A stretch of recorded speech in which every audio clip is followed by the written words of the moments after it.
Most of you, God has already called you to your mission field, and you just don't see it that way. You are called to the mission field. And I've told you the church that hung a sign over the back door as you leave that said, "Now entering the mission field."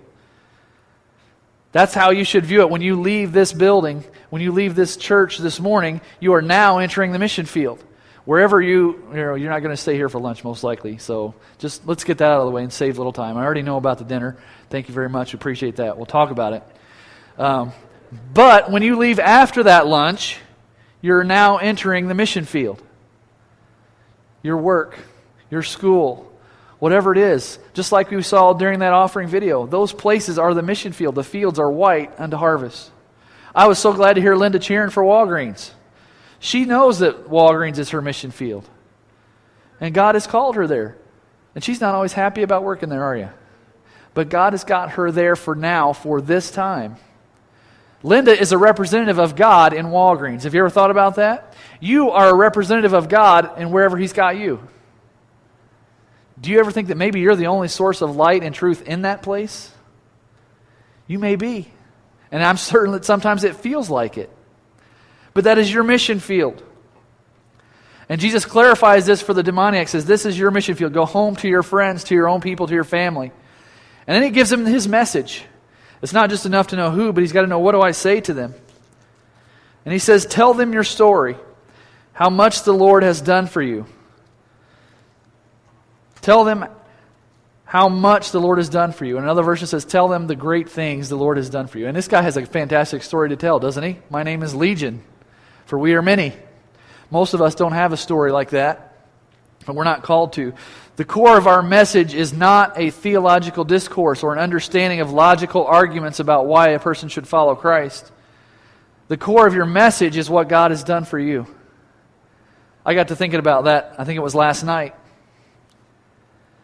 The things that God has done for me. You can be overwhelmed pretty quick thinking about how great you have it. First off, you live in this country, and the opportunity and the possibilities are endless. And as far as I know, you're all clothed and in your right mind this morning. God can be given credit for that. And in your case, you're so thrilled that the pastor's wearing clothes this morning. I normally do, right? Thank God. The core of our message is not that we understand Matthew, Mark, Luke, and John verse for verse, but it's what God has done for me. Often that's all you have. Let me just tell you what He did. It's not how much you know, how much of your Bible you know. It's who you know. And if you know Jesus, you have a story to tell. It's not our skill or our effort or our study or our understanding that's the key part of the message. It's what He has done, and that's what's worth sharing. But there's two things there. He doesn't just say, tell them your story. He tells them, and tell them how He has had mercy or how He has had compassion on you. You could have been born in India. You could have been born in some third world country and be starving to death. You could have been born in Africa. God is so good to you, isn't He? That you are you. Your bellies are full. You're clothed. It's warm in here, relatively speaking. It's warm enough for me. And we have no claim to anything better than what this man had received. Imagine what this guy's life was like. Out of his mind, uncontrollable strength. Our life could have been just as tortured the way his was. It's only by the mercy of God that we sit here today clothed and in our right mind. You're so blessed. We're coming to the Thanksgiving season. We'll expound on that a little more. In 1 John chapter 3, it says, how great is the love that the Father has lavished on us, that we should be called children of God, and that is what we are. And I was trying to think, how do I illustrate this point to you of how good God has been to us? And it didn't happen until this morning at breakfast. Harrison had a waffle. And Harrison likes his waffles with butter on them. I should say he likes a waffle with his butter. Two of my kids would just take a bowl of butter and eat it if you'd let them. Harrison is one of those two. And normally I'm pretty stingy about the butter. I pay for the butter. You know, I'm the father around here. I'll determine who gets how much butter. So I've got this waffle in my hand. I'm going to put butter on it. And there was more on the knife than I could put on this one piece of waffle. And I'm like, I don't care. I just lavished the butter all over that thing. And I thought, boy, I'm really... For some reason, the word lavish popped into my mind. And I knew this verse. How great is the Father's love? I'm just going to lavish His waffle with butter. That's what God does with His mercy and love for us. He's not the stingy, grumpy Father like me. He just pours it all out. He fills every gap in the waffle with butter, so that it's just a smooth surface on top of that waffle because it's just filled with butter. That's how God lavishes His love on us. And we look for the little cracks and say, well, there's no butter over here.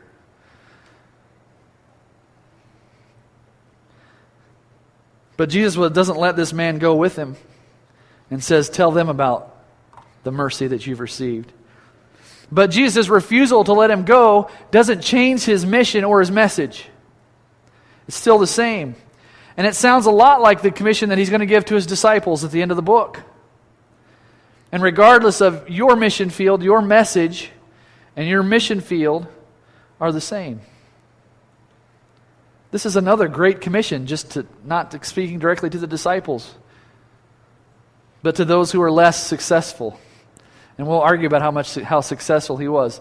But the thing is that this guy, he didn't have to do what Jesus said.